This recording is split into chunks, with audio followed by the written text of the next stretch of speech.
little bulblet down at the base or even more than that. In nature, this is the way that they most commonly reproduce.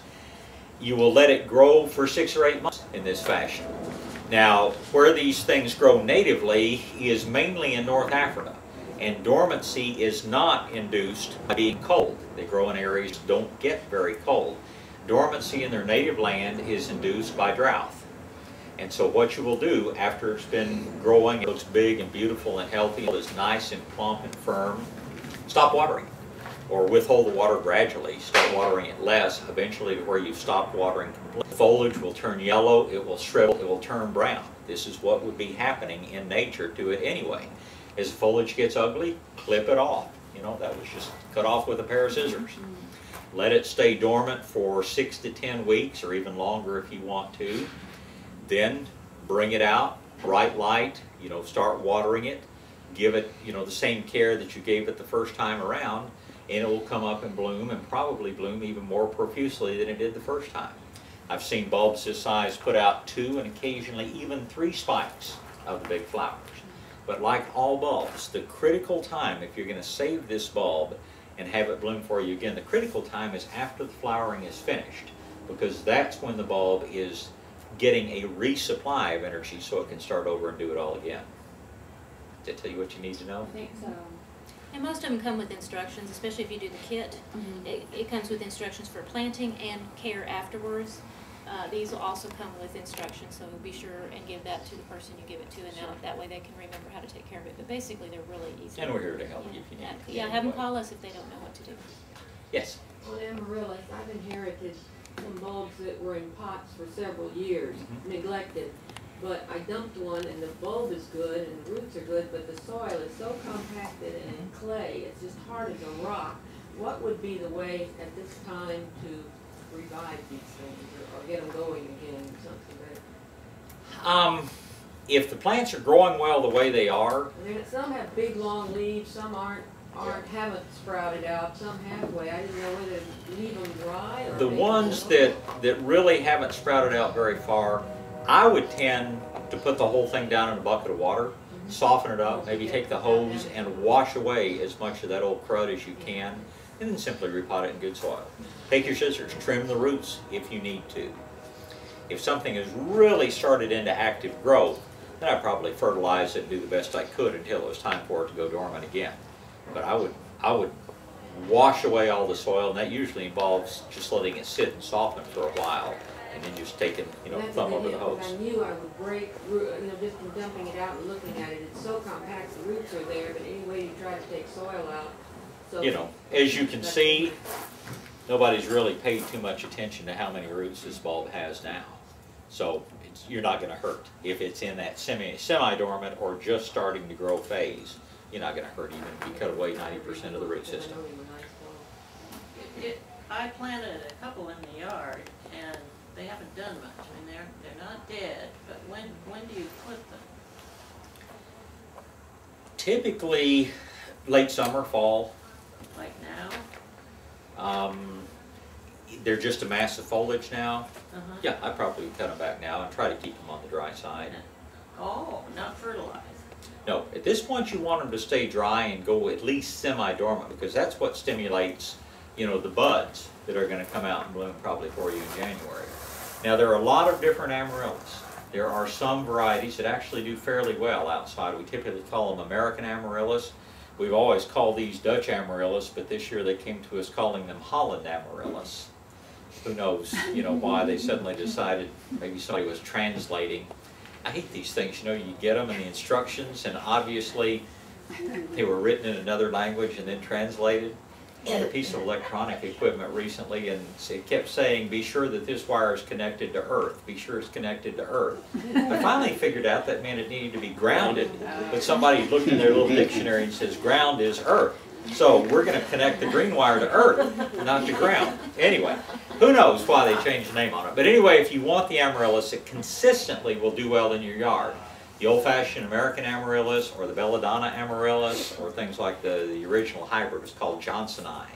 It's either red or red and white striped, and those are ones you frequently see growing in old gardens around. You can plant these in the yard. Like Donna said, they're not totally cold hardy. You would want to keep them well mulched through the winter months and hope that we did not have a real cold, wet winter. You know, Houston seems to have a lot more money than we do. Is driving along, oh gosh, what is the boulevard? Anyway, kind of in the southwest portion of Houston. And in the medians of some of the roads, they have planted hundreds of these things. And it was kind of a salmony pink color and white. Who came up with the money, or maybe they're just leftover bulbs one of the wholesalers had or something like that, but they were absolutely spectacular. You can't grow them outdoors. Most people don't. Most people grow them as pot plants. And they do last from year to year. I actually had a couple of bulbs that I forgot to plant. I put them in my potting shed and just got busy and didn't do them. Next year I found them and I thought, well, they have a better chance of growing if I put them in the ground than if they're in the potting shed. Put them in the ground and they came up and bloomed beautifully. They only lasted one season, but still, you know, don't be afraid to give it a try. Other things about any of these things you're Just let decorating? me review here. I have some in pots. I just put a bunch in one big, a couple big pots. Mhm. They haven't been watered since it hasn't rained for the last 2 months, and they're looking pretty wimpy. Yeah. So I stuck them in the shed because I didn't want them watered. Sure. So should I just cut them now, Yeah, take them just out, cut and the tops wash off. all the roots off, or what?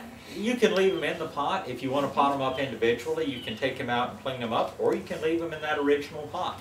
Cut the foliage off, leave them sitting in there dry for another 6 weeks, then bring them, or another, let's say another month, bring them out 2 weeks before Christmas and start watering.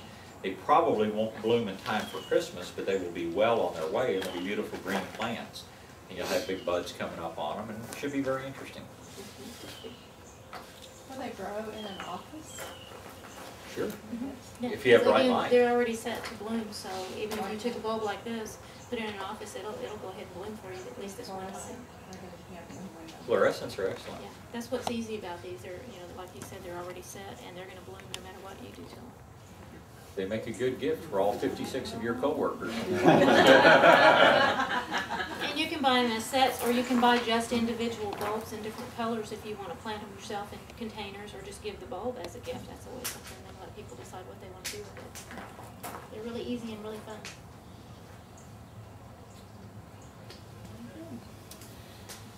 Well, guys, everybody have a very happy Thanksgiving. We thank you for coming out this morning.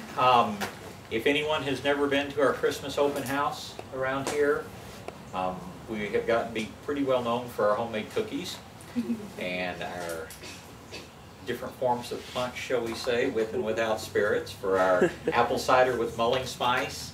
That happens 2 weeks from tomorrow. Can't believe it's Thanksgiving, let alone we're 2 weeks away from Christmas open house time, but hope you put it on your calendar and come and join us. And everybody have a great weekend. The date? December 2nd, I believe December it is. 2nd. It's always the first Sunday in December. We have been known to share recipes. People who have come before come just for the cookies a lot of the time. Because all of our employees make their favorite homemade cookie recipes. How many of y'all have been to our Christmas open house before? You like our cookies, don't you? Yeah. Yeah. But it's just one of the fun things we do through the holiday season. As the weather turns, you know, cooler, we typically, from open house time on, will keep a coffee pot full of hot cider and mulling spice through the holiday season. We invite you, if you're just out and cold, just stop in and have a cup of cider with mulling spice. It's an awfully good way to warm up on a cold day. Now, being the person who does most of our poinsettia deliveries, I hope we don't have very many real cold days between now and Christmas, because I hate delivering these things on cold, windy days. But reality tells me we probably will. And if you go to the malls, if you encounter grumpy salespeople and all, and you just need to have your spirits lifted, come over and hang around Donna and Wendy and Amanda and some of the rest of this crowd. We'd love to see you whenever you're in the neighborhood through the holidays. Thank y'all for coming this morning. Thank you. Thank you.